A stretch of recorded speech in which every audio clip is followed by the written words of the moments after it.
బ్రహ్మర్షి పితామహ పత్రీజీ. పండితుడు పండితుడు కానివాడు. భగవద్గీత అన్నది ఆత్మవిజ్ఞాన శాస్త్ర మహాగ్రంథం.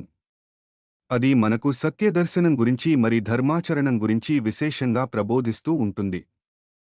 అందులో 2 చోట్ల పండితుడు అన్న పదం ఉపయోగించబడింది. అందుకే అసలు పండితుడు అనేవాడు ఎవరో తెలుసుకుందాం. విద్యావినయ సంపన్నే బ్రాహ్మణే గవి హస్తిని సునిచేవ స్వప్రాకే చ పండితాః సమదర్శనః. విద్యా వినయ సంపన్నుడైన బ్రాహ్మణుని పట్ల, ఆవు, ఏనుగు, కుక్క మొదలైన వాటిపట్ల, మరి ఒకానొక చండాలుడి పట్ల సమదృష్టిని కలిగి ఉన్నవాడే పండితుడు అని పండితుని లక్షణాలను తెలియజేశారు గీతాచార్యులు. ఇప్పుడు పండితుడు కానివాడు ఎవరో తెలుసుకుందాం.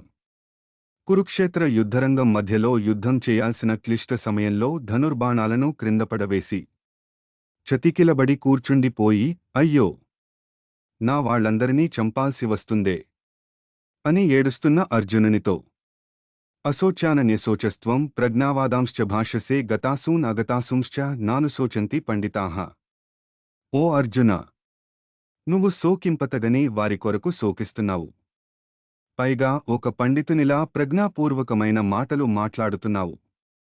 పండితులైన వారు గతించిన వారి గురించి గాని గతించబోయే వారి గురించి గాని శోకింపరు అని చెప్పారు శ్రీకృష్ణులవారు.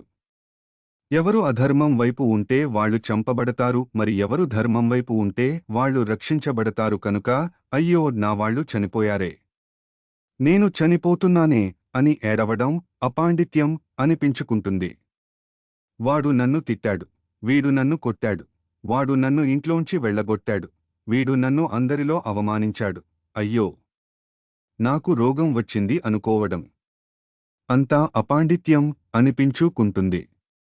మన దగ్గర ఏడుపు ఉందంటే మన దగ్గర అపాండిత్యం ఉందన్నమాట. మన దగ్గర అజ్ఞానం, పామరత్వం మరి మూర్ఖత్వం అన్నవి ఉన్నాయన్నమాట. మనం ఇంకా కాయగానే పచ్చిగా ఉన్నాము, మరి పండు కాలేదు అన్నమాట.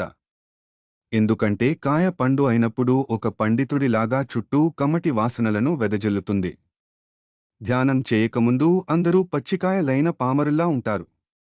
ధ్యానం చేసి తమ ఆత్మశక్తి స్వరూపాన్ని గుర్తించుకున్నవాడు యోగిలా మారి పండితుడు అవుతాడు.